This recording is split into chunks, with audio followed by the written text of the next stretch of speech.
राज्याचं हिवाळी अधिवेशन नागपूरमध्ये सुरू आहे आणि सत्ताधारी आमदार अर्थात भाजप आणि शिवसेनेचे काही आमदार जे आहेत ते आज सकाळी संघाच्या संघ मुख्यालयात गेलेले होते आणि तिथे जाऊन त्यांना बौद्धिक देण्यात आलं।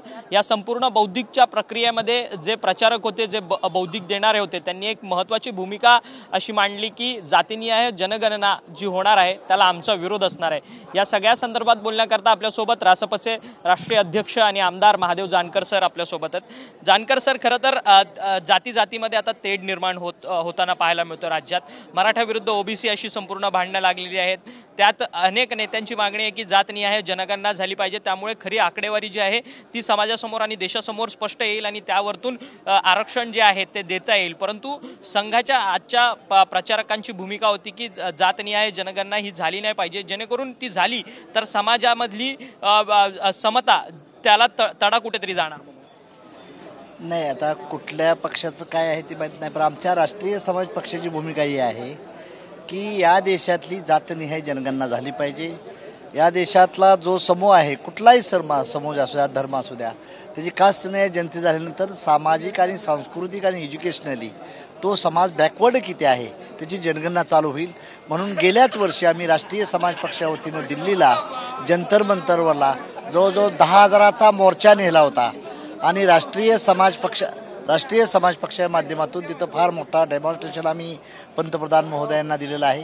त्यामुळे आमच्या पक्षाचा आग्रह आहे की या देशामध्ये ज्यावेळेस मी ॲनिमल डेअरी आणि फिशरीचा मिनिस्टर होतो त्यावेळेस देखील आम्ही जनावरांची जनगणना केली होती। त्यामुळे माणसाची जनगणना होणं, जातीची जनगणना होणं हे क्रमपात्र आहे। त्यामुळं काँग्रेस असू द्या, भाजप असू द्या, त्यांचा अजेंडा वेगळा असणार, परंतु याबद्दल दुमत नाही। पण आमच्या पक्षाची मागणी आहे की जातनिहाय जनगणना व्हावी ही राष्ट्रीय समाज पक्षाची भूमिका आहे। परंतु खरं तर बिहार या राज्याने पहिली जातनिहाय जनगणना केली आणि ती संपूर्ण आकडेवारी सुद्धा बाहेर आलेली आहे। खरं तर आकडेवारी आश्चर्यकारक करणारी आहे आणि त्या आकडेवारीच्या विरोधात, त्या जनगणनेच्या विरोधात केंद्र सरकार स्वतः कोर्टात गेलेलं आहे। एकीकडे सत्ताधारी पक्षातील नेते मंडळी म्हणतात की जातनिहाय जनगणना झाली पाहिजे आणि दुसरीकडे ही अशी भूमिका, ह्यामधल्या तफावतीबद्दल काय वाटतं? आमचं काय म्हणणं आहे, नितीश कुमारनं जे जातनिहाय जनगणना केली ती फार चांगलं आहे, त्यांचं मी अभिनंदन करतो। आणि दुसरी गोष्ट, तामिळनाडू राज्य जसं आदर्श राज्य आहे की तिथं त्या जातीनिहाय जनगणनेचा तिथं हे केला जातो आणि त्याच मताचा राष्ट्रीय समाज पक्ष आहे।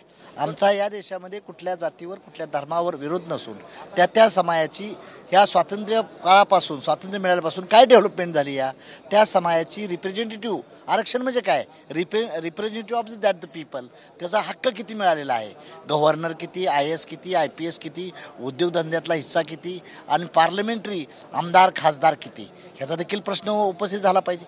मग आज अशा काही लोकांना समाजात जाती आहेत की त्यांना दफनभूमीला जागा नाही, असा मसनजोगी समाज आहे, वडर आहे, कैकाडी आहे, सोनार आहे, सुतार आहे, यांना काय स्वातंत्र्य मिळालं आहे का ह्या लोकांना?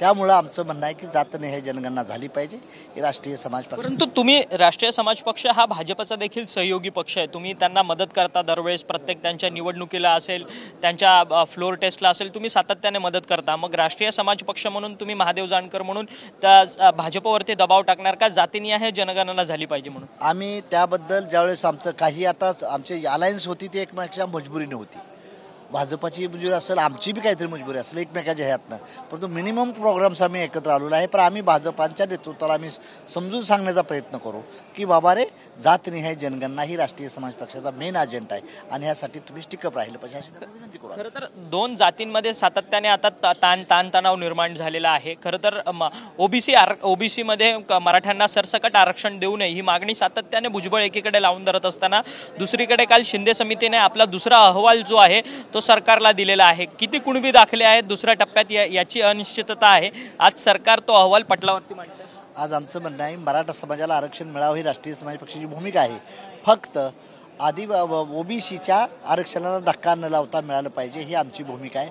आणि माझ्या माहितीप्रमाणे बार राज्याचे मुख्यमंत्री आणि उपमुख्यमंत्री दोन्ही महोदय की सांगतात की ओबीसीच्या आरक्षणाला धक्का न लावता आम्ही मराठ्यांना आरक्षण देणार आहे। भुजबळ म्हणतात की ओबीसी समाजाला धक्का लावण्याचं काम जे आहे ते भाजप करत आहे, सत्ताधारी पक्ष करत आहे आणि दुसरीकडे जातीनिहाय जनगणनेला विरोध करतोय, विरोधाभास। एक लक्षात ठेवा, ही विरोधाभासला लोक हुशार झालीत आता। त्यामुळे आता लोकांना कळायला लागले कोण विरोध करतं आणि काय नाही. त्यामुळं आमची भूमिका आहे की जातनिहाय जनगणना झाली तर मराठ्यांचा आणि ओबीसीचाही प्रश्न सुटेल, धनगरांचाही प्रश्न सुटेल. संघाच्या भूमिकेवरती तुम्ही कडाडून विरोध करता का? काय मग आमची संघाची भूमिका ती असेल तो भाग वेगळा आहे, पण आमच्या राष्ट्रीय समाज पक्षाची भूमिका दॅट इज क्लिअर आहे आणि स्पष्ट आहे. धन्यवाद, तुम्ही आमच्याशी बातचीत केली. हे होते महादेव जानकर, जे रासप पक्षाचे राष्ट्रीय अध्यक्ष आहेत. संघाची कोणतीही जातनिहाय जनगणनेच्या संदर्भात भूमिका जरी असली तरी आमच्या पक्षाची भूमिका क्लिअर आहे. जातनिहाय जनगणना झाली पाहिजे, जेणेकरून त्यामुळे राज्यात किती जाती ज्या आहेत त्या संपूर्ण उपलब्ध आहेत, त्यांची लोकसंख्या किती आहे याची आकडेवारी समोर येईल, जेणेकरून त्यामुळे आरक्षण देणं प्रक्रिया जी आहे ती सोपी होऊन जाईल, असं जे मत आहे ते महादेव जानकर यांनी आपल्याशी बोलताना केलेलं आहे. व्हिडिओ जर्नलिस्ट प्रेम मात्रेसह अक्षय मंकणी, TV9 मराठी, नागपूर.